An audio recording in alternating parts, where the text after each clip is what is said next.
Good morning karandom. Ngayon ang pag-uusapan natin ay kung paano ka mag-repair ng power bank. So kung paano pa natin ito mapapakinabangan. Ito ay yung power bank ko, nakikita nyo naman, nagpusa na siya. Binuksan niya na yung sarili niya nung hindi niya na ako pinahirapan. So bukas na siya. At hawak ko na power bank ay Rapo yung brand. Ito ay may specs and model na nandito. Yung model na nito is WB30 Pro 102. Ito ay 30,000 mAh at ayaw kong masayang to dahil maganda yung specifications ng board na to. Itong power bank na to ay may dalawang input. Power input niya merong Type C at merong micro at may tatlong output. Nakita nyo yung may blue, to is compatible sa aking dalawang cellphone. Meron akong P20 Pro at P30 Pro at parehas compatible doon sa 22 watt fast charging.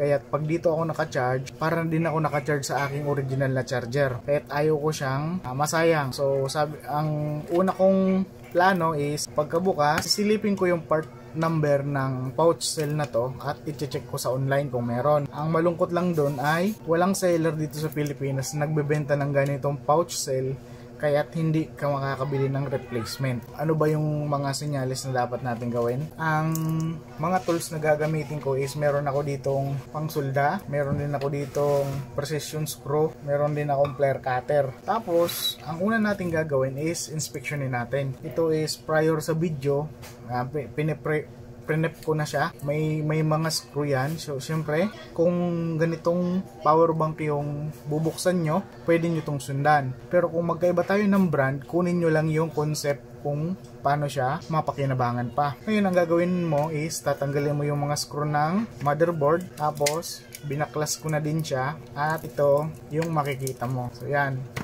Ito is may tatlong cell, 1,000, 10,000, 20,000, 30,000. Kaya yung 30,000 na specs is tama. At pag chinek mo, ito yung parts list niya or part number. Ito yung part number niya. However, hindi yan available online. 3.7 volt. Tapos, yan may barcode siya. Tapos, siguro ito is production date 2021. Ibig sabihin, nasa 3 years na siya sa akin ngayon. So, ito, hindi available online. Ngayon, ano yung gagawin mo para mapakinabangan mo siya? Ngayon, titingnan mo una, ang pwede mong gawin sa case na to, yung una, yung visual. Nakita natin may tatlong cell, 1, 2, 3. Yung 3 is siya yung pinakalobo. Yung 1 naman is lobo na din, pero yung 2, kaya mapapansin nyo, manipis pa. Anong nangyari dun sa dalawa? Bakit siya lumobo? Ang mga battery kasi, mayroon tayong tinatawag na internal resistance. Kapag tumaas na yung internal resistance niya, ay yung sintomas na makikita nyo. Halimbawa, hindi nyo pa nakita na nag-bloat sa casing, ibig sabihin, kung minsan kasi ang casing ay medyo malaki, ngayon, hindi mo agad mapapansin siya. Ano yung mga symptoms na kailangan mong makita or kailangan ipakita ng power bank para masabi mo na may problem na siya? Una, pinul charge mo siya pero after mga 2 or 3 days is lowbat na, which is ito na yung nangyari dito. Ngayon, pinul charge ko to, ito yung power button niya, saan dito siya. Pag press ko to, nakita nyo yung pinaka lower LED, yan yung 25% o yung pinakaunang LED na nandito. So ito siya. Ibig sabihin, lowbat na siya, pero bago ko ito tinago is naka full charge siya. Ngayon, nagbago na kasi yung internal resistance niya. Ibig sabihin nito, kahit pinul charge mo to, kaya't lumulobo to dahil tumaas na yung internal resistance na to. At ito, ang unang kumakain ng mga karga nila. So, sa case na to, ito at ito, silang dalawa ang nagdi-discharge sa lahat ng karga. Bakit ko nasabi yon? Dahil kung mapapansin nyo, dito sa ibabaw, ito is tatlong cell na naka-parallel connect. Anong ibig sabihin ng parallel connect? Lahat ng positive nila at lahat ng negative nila ay magkakasama. Ibig sabihin, itong cell is connected silang tatlo. Kaya dahil dito sa dalawang may mataas ng internal resistance, mabilis na nididiskarga yung mga laman nila. Minsan kasi yun na kasi nagiging cause ng pagkasira ng mga battery katulad ng cellphone. Lumulobo siya. So tumaas yung internal resistance nila kaya nasira. However, mapapakinabangan pa natin yung isang cell. So check natin yung voltage para ma-proof natin yung sinasabi ko. Yan, dito sa multi-tester ko, sinet ko lang siya sa volt. Ilagay natin siya sa DC. Yan, naka-DC na siya. At i-check natin yung voltage ng mga cell natin. Yan, makita nyo naman, may designation na yung ay may polarity sign na siya. yung red is positive at yung itim is negative. Makikita nyo, B plus, B minus. Didikit mo lang siya. Yan, meron tayong 2.89 volt. Ibig sabihin, may BMS na din yung ating board. Kaya nga lang, yung ating cell ay mataas ng internal resistance. Anong gagawin natin para mapakinabangan pa natin yon? Yan, simple lang.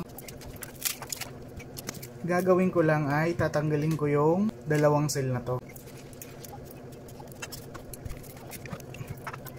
Mag-ingat lang pala dahil ito ay may mga laman pa. Ibig sabihin, pag na-short na siya, or ibig sabihin nung na-short is pagdikit mo yung positive at negative, mag-spark yan. At yun ang ayaw natin mangyari. Ngayon, para maging safe lang tayo, kumuha ko ng masking tape, kukuberan natin yung board ng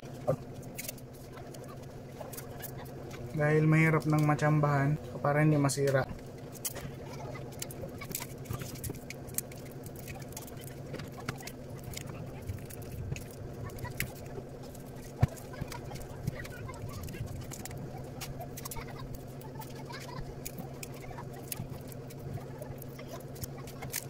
So yan, disconnected na yung pinaka bloated na cell.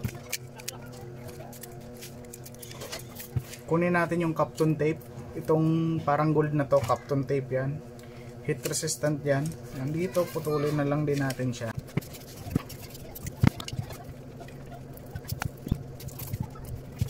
So yan, na-separate na natin yung mga bloated na cell dito. At ngayon, tingin ko naman ay okay pa siya. Ngayon, ibabalik na natin siya doon sa kanyang housing or kaha. Naalala nyo yung ano? Meron tayong kinuhang Kapton tape. Yung Kapton tape, ipambabalot natin siya dito.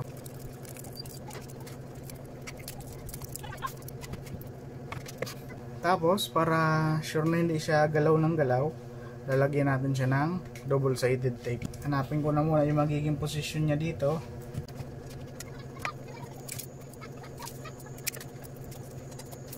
Yan, bago natin i-assemble, check muna natin kung working pa siya. Wala na tayong sinulda, no? Nagputol lang tayo. Mas maganda dahil hindi na tayo nahirapan. Ngayon, ang gagawin ko na lang, itornilyo ko itong motherboard dito sa housing at i-assemble ko siya at i-check natin kung okay na.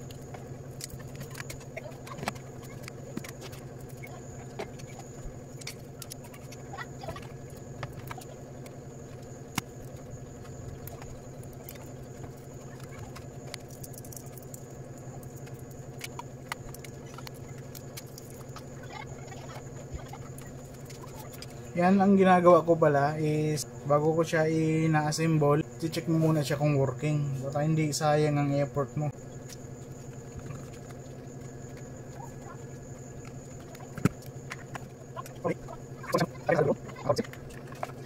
Kung gusto nyo malaman yung part number, ito yung yan, pwede nyo i-screenshot. Dito yung detalye ng cell. Thank you. Bye bye. Working na. Che-charge ko na lang to, tapos gamitin ko na para matesting agad.